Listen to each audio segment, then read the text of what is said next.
E eu vou começar minha conexão com a Cris usando uma outra versão desse mesmo pensamento do Hobsbawm, que é do Darcy Ribeiro, né? Que ele diz: fracassei, mas eu detestaria estar no lugar de quem me venceu.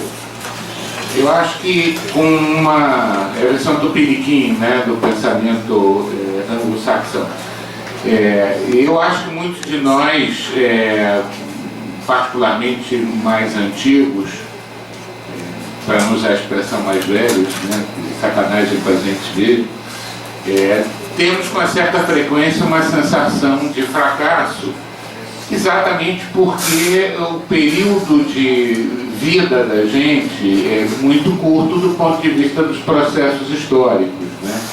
Claro que quando alguém resolve se dedicar à política pública, à mobilização social e questões do gênero, tem uma certa síndrome de cirurgião, né? Particularmente a gente que tem uma formação na área médica, quer dizer, eu vou abrir, vou cortar, vou costurar e está arrumado, né? Acho que todos nós, final da década de 70, a primeira metade da década de 80 e particularmente na segunda, né, tínhamos um pouco essa perspectiva de que o que a gente na época chamava do resgate da dívida social, até que a Sula falou para a gente que essa expressão era uma besteira que não tinha tamanho, e provou, né?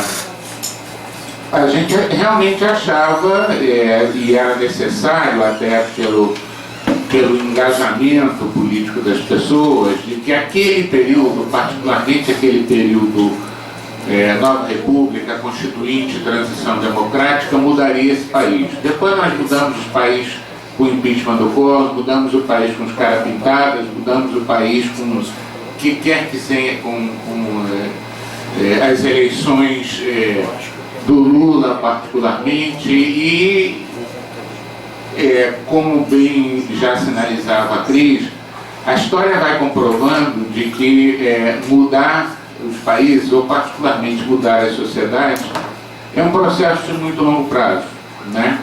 É difícil na vida de cada um aceitar essas coisas, né? Mas é meio inevitável, né? Particularmente neste ambiente que a gente está agora, que é um ambiente acadêmico, né? Que nos permite ser mais analíticos do que interventores, ainda que eu acho que essas duas coisas raramente estão separadas. Bom, em primeiro lugar, agradecer a Lígia e a Cris por terem aceitado o convite, apesar das agendas alucinadas que todos nós temos nos meses de maio e de junho, que parece que caem todas as bancas, todas as qualificações, né, por causa dos dramáticos prazos que a gente tem que seguir. Mas, particularmente, quando conversei com o Mário, depois com o Felipe, né, eu achava que a gente não podia deixar passar um tempo muito longo entre as discussões que a gente teve no recente seminário estratégico do Instituto e começar a botar algumas coisas em prática. Na verdade, a gente está botando em prática grupos de trabalho que são continuidades do seminário, mas uma das principais coisas que a gente discutiu é o engajamento ético-político dessa instituição com o SUS e a reforma sanitária, né? Então, particularmente para não deixar esvaziar essa ideia, a ideia foi retomar isso que a Gunnar indicava aqui na apresentação inicial, de retomar o ciclo de debates que em 2016 e 2017 a gente fez sobre vários temas, como forma de manter a ativação possível, né, dos espaços de debate sobre a atualidade do país e a defesa do SUS. E aí eu acho que a composição da mesa ela foi intencionalmente simbólica, né? Porque uma das coisas que a gente discutiu no seminário é a oportunidade de aproveitar três grandes instituições que estão pensando a saúde coletiva dentro da cidade do Rio de Janeiro, né? E apesar da gente ter muita colaboração individual, a gente está sempre trocando em banca, fazendo coisas assim, né? Uma das coisas que a gente discutiu muito no seminário foi por que não fazer mais coisas juntas aproveitando as fortalezas de cada um. Então, intencionalmente, a gente tentou juntar o IESC da FRJ, a INSP e o Instituto, para pelo menos pautar um conjunto de questões que depois, em vários fóruns, a gente vai ter necessidade de aprofundar, né, em vários espaços de debate. Apesar de eu não ser um neoinstitucionalista que está cada dia mais pouco confortável com o fato de que todos nós viramos neoinstitucionalistas por alguma questão teórica ou pragmática, né? Mas eu estou de acordo com a Cris de que no debate atual é indispensável recuperar alguns elementos históricos do que os neoinstitucionalistas chamariam de dependência de trajetória, né? Para entender o SUS atual. E também estou de acordo, de certa forma, com essa periodização de antecedentes que a Cris propôs, trazendo para 2016, na verdade eu acho que para 2017, 2018 seria justo ter posto no título do debate, entender principalmente essas ameaças e alguns dos desafios que a gente está vivendo. Há pouco mais de 20 anos atrás, quando estava terminando de escrever minha tese de doutorado aqui no Instituto, eu estava trabalhando com uma periodização que, nos anos 90, começava um período que eu chamei naquele momento de técnico operacional, né? Em que boa parte das questões institucionais, das questões científicas, das questões de conformação do campo estavam consolidadas. Na verdade, a tese foi em 97, eu fui por aí até 96, mas tendo um pouco, principalmente agora olhando os slides da Cris, a achar que é justo, pelo menos, pensar nesse período 90-2015 como um período que tem características similares, né? Ainda que não idênticas, né? Ainda que você tenha passado nesse período por situações bastante distintas, mas seguramente, pelo menos o período do final dos anos 90 até 2015 apresenta essas características muito similares. Então, sem assumir uma matriz analítica de trajetória de dependência, né, eu acho que um dos conjuntos de ameaças ao SUS de hoje vem de fatores que a gente poderia chamar de históricos estruturais, constituídos no nascedouro da proposta e na sua evolução nos anos 80 e 90. E eu vou ser ousado o suficiente para regredir até a 8ª conferência, né? 86, e a vigência da Comissão Nacional de Reforma Sanitária em 87. E digo isso porque eu acho que o SUS, na sua pureza, e eu não estou usando a expressão reforma sanitária e não vou usá-la daqui para frente, eu estou me referindo especificamente não ao movimento, a um partido, ao social, estou me referindo especificamente à evolução de uma política pública, que é o Sistema Único de Saúde. Essa concepção ela tem seu auge, o seu ponto máximo na 8ª conferência e nos processos que de 79 a 86 levaram ao que foi conformado como a matriz doutrinária da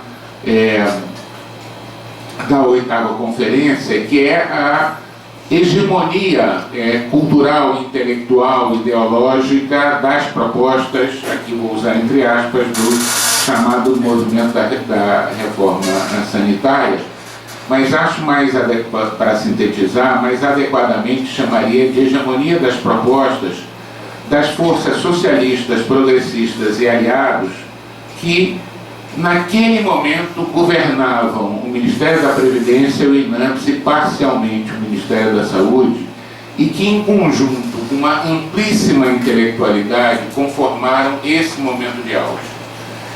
E acho que o primeiro conjunto de ameaças vem do dia seguinte, tá certo?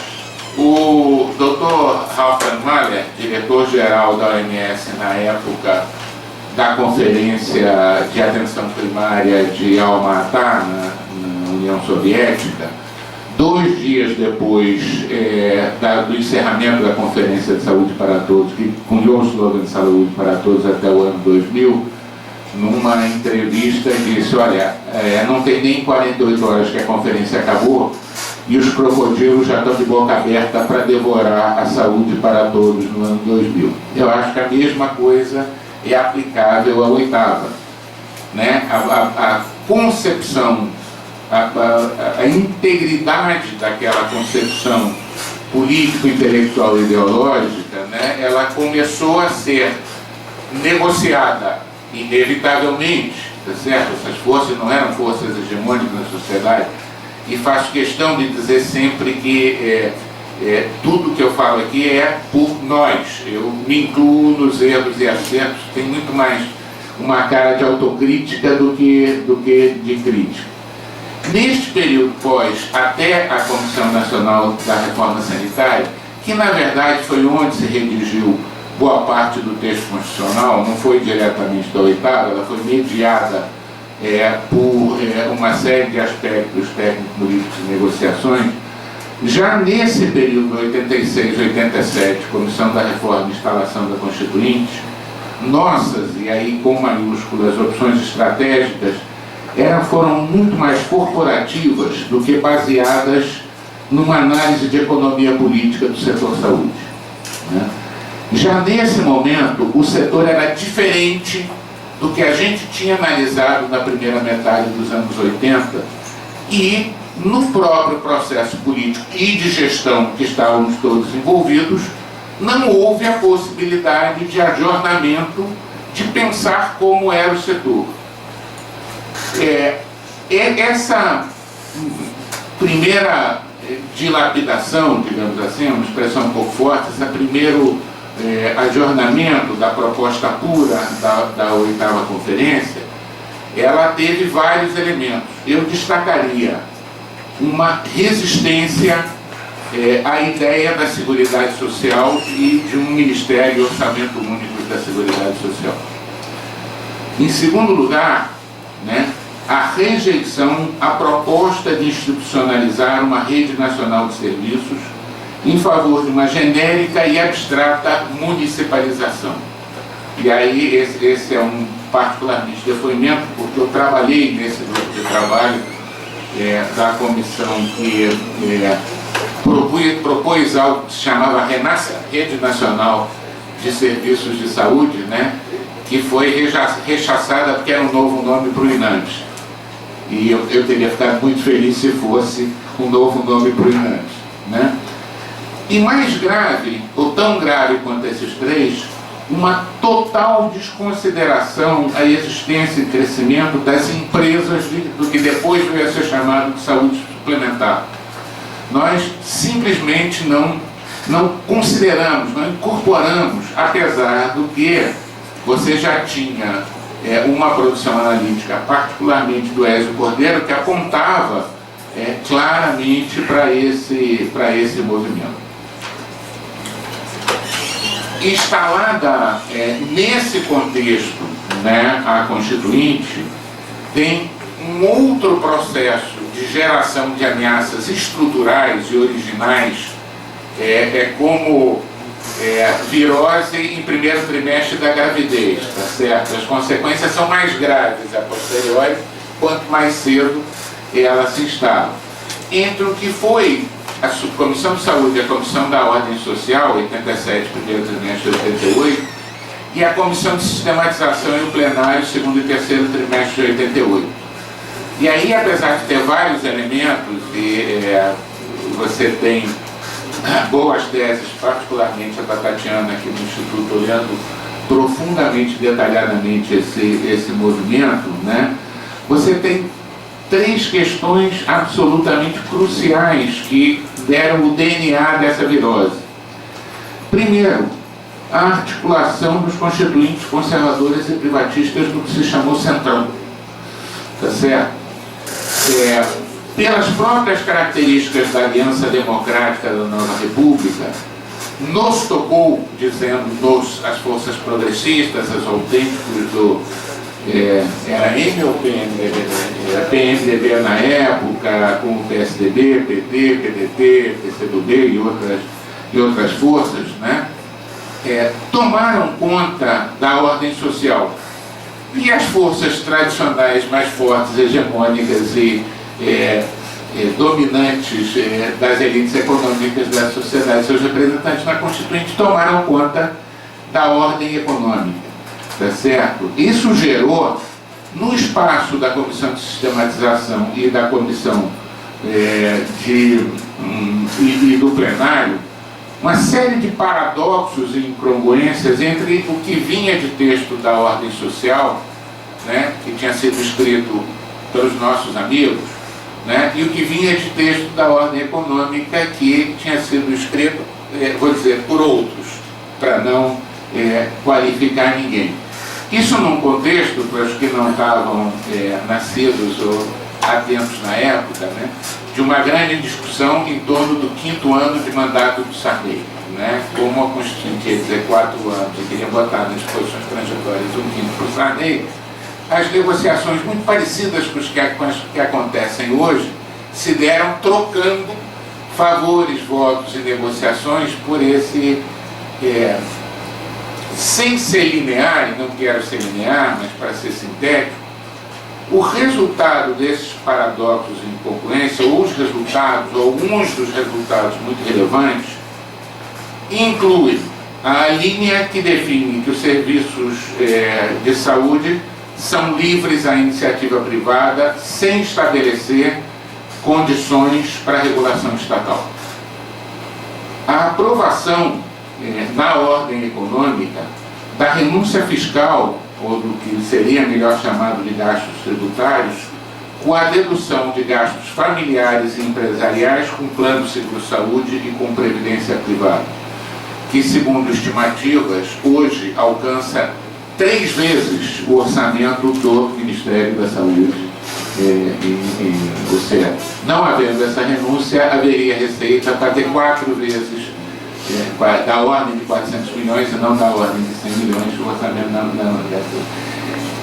E, muito especificamente, o enfraquecimento, né, de uma proposição que definia um mínimo de 30% do orçamento da Seguridade Social para a saúde, de todas as fontes, sem especialização de fonte, nas disposições transitórias da Constituição. É claro que, se alguém for olhar os cientistas políticos que analisaram o período, tem muito mais efeitos do que esses. Eu destaquei só para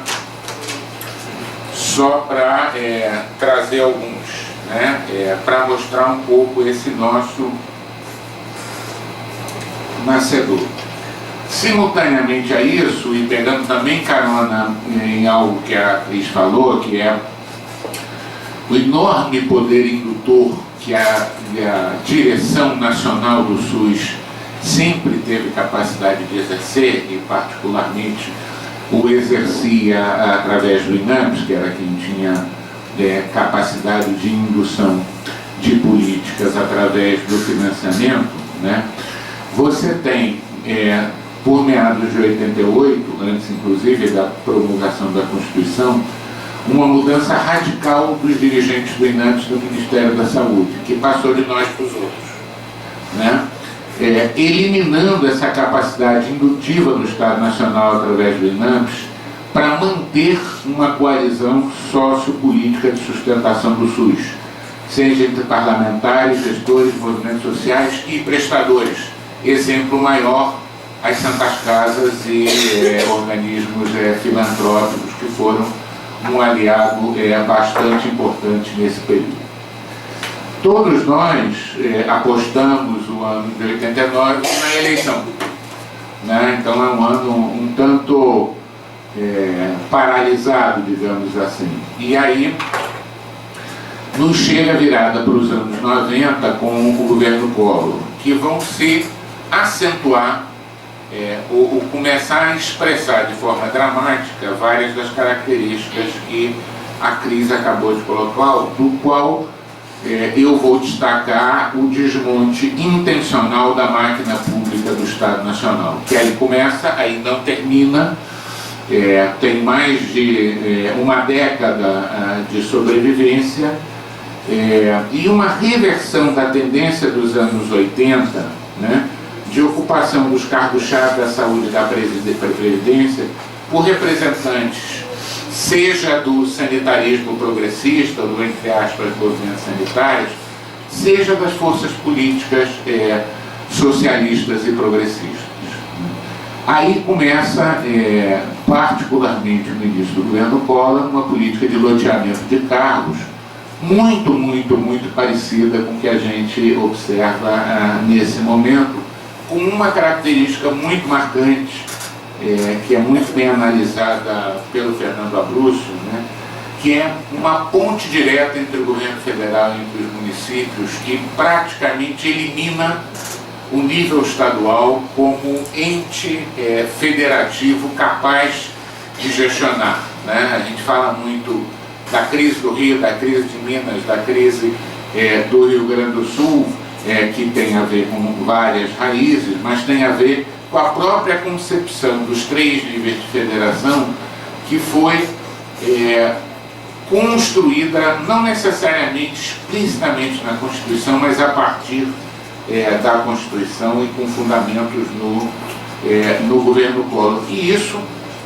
com uma clara intencionalidade política, né? O Collor foi eleito sem base parlamentar, como se diz, para usar uma expressão de hoje, base parlamentar em que a influência política dos governadores era muito maior que do governo federal, e uma série de políticas começam a ser desenhadas para você bypassar os governadores de tal forma que o governo federal tivesse um alicerce político diretamente nas bases municipais e locais, e numa estratégia muito mais de marketing, que aliás foi a marca da eleição do Collor, do que de propostas políticas.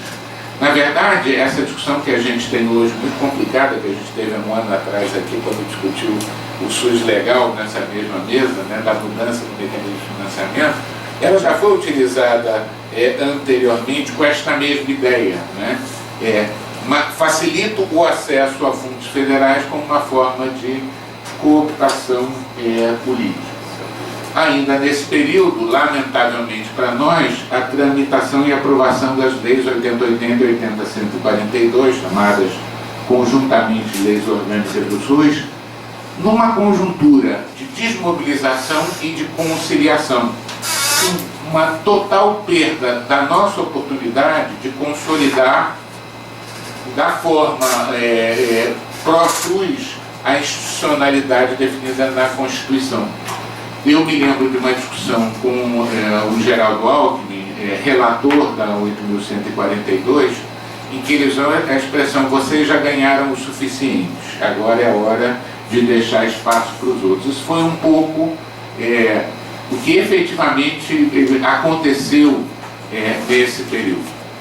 Também deste nefasto período da nossa história, né, a completa implosão do conceito de Seguridade Social, especialmente com a fragmentação do orçamento da Seguridade Social com especialização de fontes, né?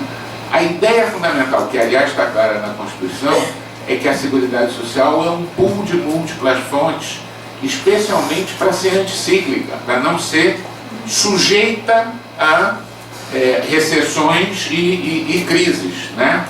E aí, um dos nossos aliados, né, o ministro Antônio Brito, que a gente considerava um aliado do coração, né, é um dos grandes responsáveis de ir depois caminhando no sentido da especialização de fontes, que na minha opinião, uma das razões do subfinanciamento crônico. E aí, como diz a Cris, nem sempre todo mundo concorda com a mesma ideia, né? A extinção do INAMPS, que efetivamente eu acho que foi um grande equívoco, né? Um grande equívoco ao não reconhecer que a gente vivia e seguiria vivendo numa sociedade capitalista com crescente empoderamento das empresas privadas E a capacidade monopsônica do INAMPS de compra de serviços é um instrumento de política extremamente poderoso, tanto do ponto de vista de insumos quanto do ponto de vista de serviços, além da capacidade de negociação política com profissionais que foi totalmente fragmentada com o nosso processo de municipalização. Este conjunto de elementos do período 90-93, para mim, caracterizam realmente o início do desmonte da capacidade de comando único de um sistema único. E não tem sistema único sem comando único. Apesar da gente dizer na Constituição e nas leis que tem direção única por nível de governo, não existe nenhum grande sistema de proteção social no mundo que não tenha uma estrutura nacional, né, de abrangência nacional, não exclusivamente federal, mas de abrangência nacional, unificadora das diretrizes, da condução e das políticas, e com instrumentos para fazê-lo. Instrumentos financeiros, instrumentos administrativos, institucionais e políticos. Né? E já, por todas essas características, desde o governo Collor, do início dos anos 90, portanto, muito precocemente no SUS, essa capacidade se perdeu. E qualquer analista sério que tenha olhado a segunda metade dos anos 80 há de reconhecer que foi muito através da capacidade indutora do aparelho de Estado Nacional que se logrou agregar forças políticas, agregar aliados para bancar. Eu estou cada vez menos movimentista, né? Eu acho que o movimento social foi extremamente relevante na formação ideológica do SUS, mas dado que os sindicatos efetivamente não participaram e que a base parlamentar era muito oportunista e clientelista, né? Foi o aparelho de Estado essencialmente que foi o principal propulsor das grandes mudanças, aliás, coisa que aconteceu no Canadá, na Inglaterra, na Itália, e onde mais se tenha visto reformas extremamente profundas, para não falar nos países socialistas. Passando o mais rápido possível para o governo Itamar, né, eu estou aqui aproveitando também a ideia que esse movimento cria um contínuo e não são, apesar de mudanças de governo, não se antepõem às anteriores. A principal marca do governo Itamar é uma radicalização acrítica da ideia de que a municipalização é o caminho, com o abandono completo da perspectiva de construção de uma rede integrada de serviços que desconsidera as profundas desigualdades entre regiões e municípios que há neste país. Quer dizer, se eu vou responsabilizar cada município por sua população, o que a gente tem de municípios, com as diferenças intra-regionais, as inequidades profundas que existem nesse país, eu abdico de uma política nacional de redução das desigualdades. E um outro elemento que eu ando provocando o Felipe para a gente estudar mais profundamente é a edição da Lei 8.666/93, a nova Lei da Administração Pública e das Licitações, que daqui a pouco eu vou caracterizar um pouco como uma das ameaças mais dramáticas a qualquer processo de gestão do SUS. Os governos FHC também não significam mudanças radicais nessa tendência, né? Na verdade, você continua com uma subordinação de todas as políticas sociais, as políticas de austeridade e ajuste fiscal, que, aliás, exceto pequenos bolsões em algum momento, são dominantes todo esse período desde 1990 na nossa história, né? O que acaba provocando um agravamento do subfinanciamento do SUS com uma única nota dramática, né? Que é a traição do governo com a substituição de fontes de financiamento depois da aprovação da CPMF. Depois da aprovação da emenda constitucional da CPMF como financiadora da saúde, o ministro Malan e seus colegas conseguiram fazer uma substituição de fontes de tal forma que nada fosse agregado e o que deveria diminuiu o subfinanciamento, não diminuiu. O governo FHC, ou durante o governo FHC, como aliás em todo o período, você tem breves períodos ou tentativas espasmódicas de retomada da política de organização de redes, de fortalecimento da atenção básica, mas são completamente sujeitos a descontinuidades, né? Apesar disso ter começado a se expressar já no final do governo Itamar e se consolidando, você nunca tem períodos largos, você dizer que pudessem dar uma sustentabilidade maior, apesar de boa parte dessas políticas ter conseguido efeitos estruturantes. Agregados, né, a reforma da Previdência do setor público, que a gente não olha, mas que provocou a aposentadoria de um grande número de quadros comprometidos com o SUS, simultaneamente ao congelamento dos concursos. Então você tem um enorme debilitamento da capacidade técnica, né, sem substituição, tanto a nível federal quanto a nível estadual. E a mais famigerada Lei da Responsabilidade Fiscal, né, do ano 2000, que é absolutamente inviabilizadora da gestão pública do serviço de saúde. Para começar, a Lei de Responsabilidade Fiscal diz que os limites de despesa de pessoal da União são 50% da receita total e dos estados e municípios 60%. Não há na história serviço de saúde que só gaste 60% do pessoal. Não há nenhuma forma organizativa, nem do ambulatório ou hospital mais completo, você consiga tocar com 60%. A gente, como a gente é muito setorista, a gente não olha muito o impacto da 8666 e da lei da responsabilidade fiscal, mas qualquer gestor sabe que isso está passando. Também no período da FHC, a criação das agências reguladoras, né? Anvisa e particularmente a ANS. No caso da Anvisa, eu acho meio inevitável. Em todo o mundo, a regulação de produtos e de medicamentos tem uma agência autônoma. Mas a criação da Agência Nacional de Saúde Suplementar, ela segmentou com 2 entes reguladores a prestação de serviços, né? E isso, para mim, já tinha na época, tem conotações extremamente dramáticas, porque, mais uma vez, você segmenta o poder de comando único. Bom, um brevíssimo resumo dessa herança dos anos 80 e 90, que continuam caracterizando o século XXI até 2015. Primeiro, fragilidade da coalizão sociopolítica de sustentação do SUS, debilidade dos movimentos sociais e ausência de uma base parlamentar comprometida com os princípios constitucionais. O que ficou batizado pela ciência política brasileira como presidencialismo de coalizão privilegia a negociação de cargos e recursos, especialmente emendas, na interação entre o executivo e o legislativo, e desaparece a doutrina, desaparece praticamente a ideia nessa negociação.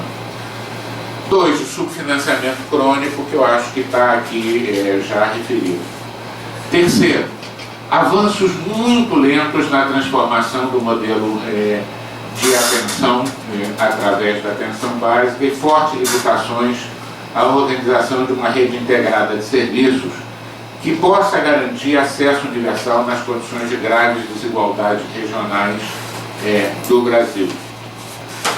4, como eu já mencionei, a inviabilidade do exercício e da função de gestão em qualquer dos 3 níveis da lei, com a vigência da Lei 8666 e da Lei da Responsabilidade Fiscal, nos últimos anos agravada por uma atuação paranoica e persecutória do Ministério Público, com práticas proto-fascistas de investigação, denúncia e responsabilização. Dos meus 38 anos de vida profissional, eu devo ter passado 32 em funções de gestão. Se alguém me oferecer qualquer um hoje, eu digo que não. E, aliás, recomendaria a qualquer dos alunos que não aceitasse ou que já começasse a reservar dinheiro para um bom advogado para a sua defesa. Porque hoje, qualquer coisa que você fizer será algum promotor ou procurador vai encontrar uma maneira de te ferrar. Está aqui um ex, felizmente ex, para comprovar. E isso, na vigência de leis que são absolutamente incompatíveis com gerir um sistema público, é muito dramático. Né? É um contexto, e a gente menospreza um pouco isso porque está fora do nosso campo. Simultaneamente, apesar do exército de sanitaristas que a gente forma, uma degradação das capacidades humanas, tecnológicas, organizacionais e institucionais do Estado brasileiro. O Estado brasileiro não consegue mais fazer política social, salvo focalizadas, não do ponto de vista focalizada de pessoas, mas melhor dizendo, sem integração horizontal, como disse aqui. Não tem um arcabouço de política social. Né? Uma renúncia em grande parte auto-infligida do Estado Nacional de exercer o comando único de um sistema único, com total fragmentação das políticas, dos programas, dos serviços. O loteamento partidário dos cargos de gestão e direção do SUS nos 3 níveis de governo. Eu conheço menos, porque estava fora do país o período que vai de 2001 a 2015, mas fiquei muito confortável com a periodização que a Cris fez, porque eu acho que não invalida esses meus comentários. E, finalmente, nesse capítulo das heranças, né, não é menor o desaparecimento da utopia socialista.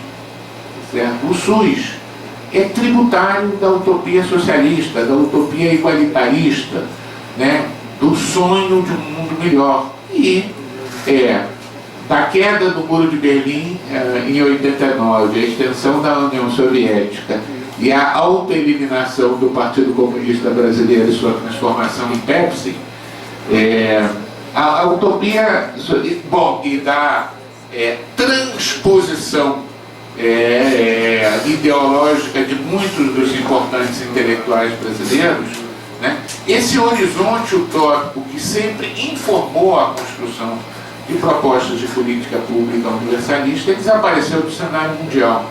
Isso não é menor. Né? Isso desmobiliza as pessoas, desmobiliza os movimentos sociais, desmobiliza as sociedades. E, finalmente, tem uma sexta herança que eu vou deixar bem para as conclusões, porque ela tem que ver diretamente com a nossa atividade acadêmica. Rapidamente, né? Porque a Cris já mencionou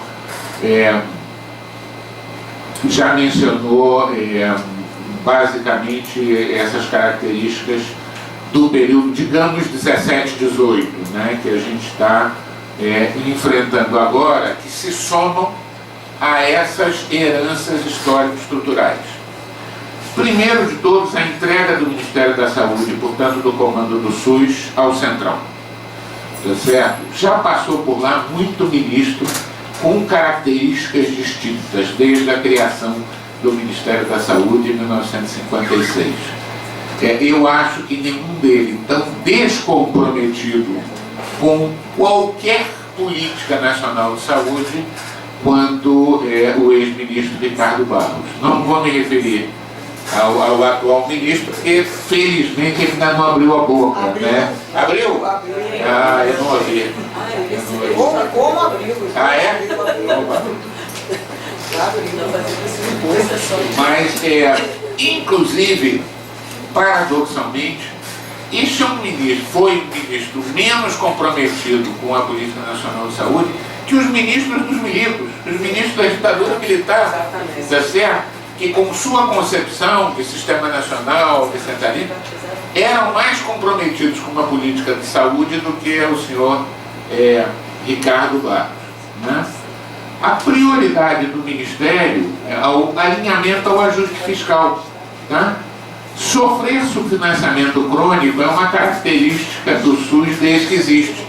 O Ministério não reagir e apoiar é a primeira vez que eu escuto. Né? E para a televisão dizer, não, nós contribuímos com a redução de 4 bilhões de reais. Né?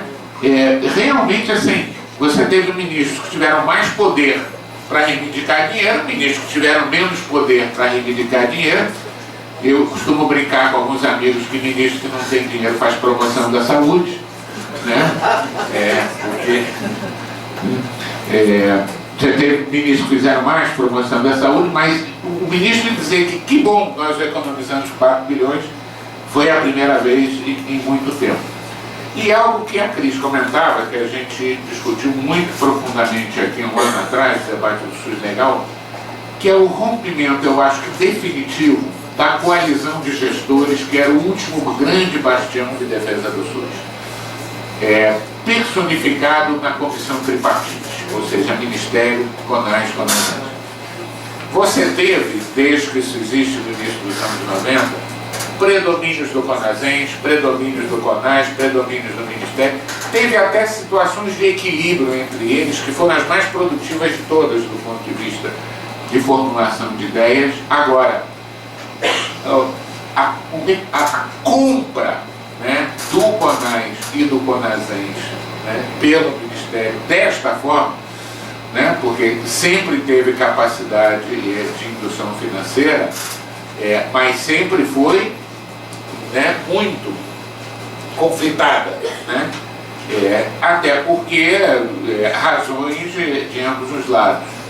Neste momento, né, por exemplo, quando se acabou com os blocos de financiamento, né, primeiro semestre de 2017, só o COSENS do Rio de Janeiro se manifestou contra. Todos os outros 26 COSENS foram a favor e todas as secretarias estaduais, né? Em grande parte, pelo fato que é muito surpreendente para a gente, que o CONAS e o CONASENS hoje são controlados pelo Centrão.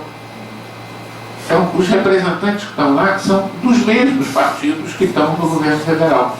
Então, a gente às vezes dogmatiza e endeusa determinadas instituições sem entender que elas são um reflexo do processo político que a gente está vivendo, né? E eles tomaram o cuidado, né, por omissão de outros ou por ausência, ou porque não tem mesmo, né, de tal forma que a composição da tripartite é uma composição centrão, dos partidos do Centrão, com suas linhas ideológicas.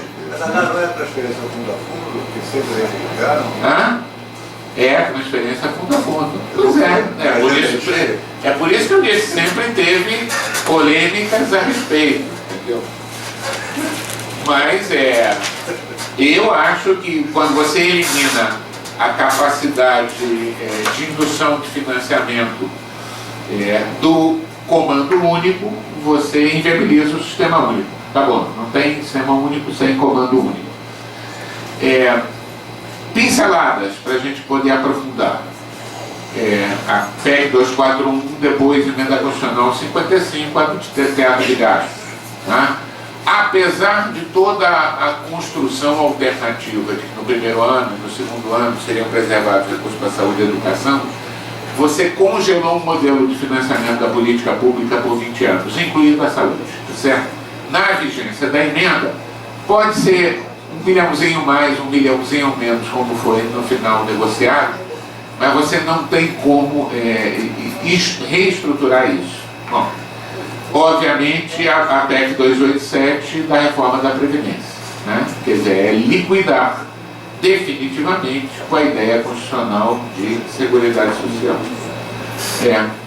A reforma trabalhista, não só na restrição de direitos, mas do que ela provoca do ponto de vista da organização sindical, né? A organização sindical brasileira de padrão Estado novista não é a ideal, mas a eliminação dela sem construção de uma alternativa de representação dos trabalhadores é algo dramático, ainda que há de que reconhecer que os sindicatos não tenham sido nossos particulares aliados nesse processo do SUS. E para ser pontual, a mais retumbante entrevista do ministro Ricardo Barros em 2017 foi sobre a política de pessoal, a política de recursos humanos, cuja proposta central era ponto com biometria. O problema de pessoal do SUS será resolvido com ponto com biometria. Esse é o cerne da política que foi levada adiante por esse ministério. Ninguém teve a ousadia de um reducionismo desse tamanho nos 60 anos de existência do Ministério da Saúde, né? A eliminação dramática, né, de políticas setoriais específicas que foram estruturantes nesse período, particularmente a Política Nacional de Atenção Básica, com a Estratégia de Saúde da Família e a presença dos agentes comunitários. Aliás, a reforma parece ter como principal elemento a eliminação da figura dos agentes comunitários, ainda não tenho capacidade de analisar, e a dramática proposição de reforma da política de saúde mental de 32 anos de evolução consistente, apesar de lenta, né? Reliberar a institucionalização com financiamento ilimitado, porque a dos blocos de financiamento, né, ainda efetivamente você nunca teve consenso. Tem muita gente que se quer me dá o meu que eu me viro, tá certo? Eu acho que não é assim que se faz política pública, mas sempre teve gente que defendeu. Mas essas duas, da atenção básica, da saúde mental, e várias muito menores que a gente não está vendo, teve uma manifestação do Ministério sobre, favorável, por exemplo, a criminalização do aborto até em situações de risco para a mãe, né, que são pareceres que circulam e às vezes a gente não vê, que são muito dramáticos. Finalmente, né, a proposta da nova lei dos planos de saúde, a proposta dos planos populares de saúde, né, e essa uma observação que eu estava fazendo com a Lígia outro dia, né, nessa conjuntura de vazio político que a gente vive, né, político com P maiúsculo, todos os oportunistas põem a cabeça de fora. Né? O oportunista nunca põe a cabeça de fora quando acha que vai levar um rapa. Mas quando aparece esse vazio político e o refluxo, né, de quem é sério, os oportunistas aparecem. Aí aparece o Alceni Guerra com o novo Sistema Nacional de Saúde, aparece o livro branco da coalizão, né? Vai aparecendo uma série, depois quem quiser, o grupo, o Léo e o grupo lá da Lígia, quem puder procurar, não dá para ver aqui, esse paper sobre esse processo, que chama a FEBRAPLAN e a disputa real pelo sistema de saúde universal, tem um detalhamento, está no IESC? Está na página? Está no GPD? Está na página. Detalha muito, não dá tempo para fazer aqui. E antes de terminar, só o que me parece a mais grave das ameaças, que é a quebra deste país de qualquer ideia de solidariedade, de garantias de direito e de igualdade. Certo? É avassalador o crescimento na sociedade brasileira de uma cultura de forte conteúdo conservador, moralista e individualista ao mesmo tempo. Tá certo? Seja impulsionada por base religiosa, seja impulsionada por base leiga da grande mídia, seja impulsionada por partidos políticos, isso cria termino com, neste contexto, quais são as nossas responsabilidades diretas como comunidade acadêmica. Como eu já disse para vocês, como nunca mais eu vou aceitar um cargo de gestor de jeito nenhum, porque eu não tenho dinheiro para pagar os advogados, eu ando refletindo um pouco como é que a gente caracteriza mais as nossas responsabilidades como comunidade acadêmica. E eu tenho pensado em 3 esforços simultâneos que se alimentam reciprocamente. Primeiro, a gente precisa entender o que é o setor saúde no Brasil hoje e não ficar repetindo descrições produzidas nos anos 70 e início dos anos 80 e que por várias razões passaram 15 anos sem ser atualizadas. O SUS, a proposta do SUS foi construída em cima do que, entre aspas, eu tenho chamado de uma grande narrativa sobre o setor saúde brasileiro dos anos 70 e 80. que influiu e conformou a nossa mentalidade sobre o SUS. Esta grande narrativa não narra mais o que é o setor saúde brasileiro. Você tem, provavelmente, 2 grandes projetos de pesquisa que recém terminaram, um sediado na USP, chama Regiões e Redes, e outro sediado na UFRJ, com participação de muitos de nós, que chama, é uma vergonha, não sei, mas tem olhares específicos sobre a estruturação federativa, sobre o processo de privatização e financiarização, e não tem, estou falando de verdade, não tem. Aqui tem várias testemunhas que depois que eu cheguei, fiquei perguntando, não tem ninguém analisando qual é o Estado brasileiro hoje. O que é o Estado brasileiro hoje? Que ele está em ruptura democrática, que está nessas coisas, não sei o quê, todos nós sabemos, mas efetivamente o que é o Estado brasileiro hoje? O que é ele como alavanca do capitalismo brasileiro, já que a gente tem que reconhecer que está nele. Portanto, primeiro eixo, um esforço acadêmico, científico, de produção de conhecimento, de reflexão, de entender o que é o setor saúde no Brasil neste século XXI, uma nova grande narrativa. Na minha concepção, o melhor instrumento para fazer isso é o instrumental da economia política, não é o instrumental do neoconstitucionalismo. Tá? Porque é inevitável ter centralidade em 2 conceitos. Um deles, o que a Cris já identificou, o conflito distributivo. Quem ganha e quem perde nesta história. E o segundo, o processo de acumulação de capital, como é o atual processo de acumulação de capital que a gente precisa entender. Segundo eixo, uma análise e acompanhamento permanente da conjuntura do setor. Não é pelo fato da gente ter que olhar o grande que a gente tem que parar de olhar o que está acontecendo no cotidiano. Com a produção de debates assim, de policy briefs e de coisas do gênero. E terceiro, fazer um pouco de esforço de direcionar nossas teses e dissertações acadêmicas para os temas relevantes da análise da defesa do SUS. Ser um pouco menos individualista ou voluntarista e ter um elenco, uma agenda, uma dessas agendas que estavam aqui descritas pela Cris, uma agenda acadêmica em que na nossa forma de produção depende enormemente de teses e dissertações. Obrigadíssimo.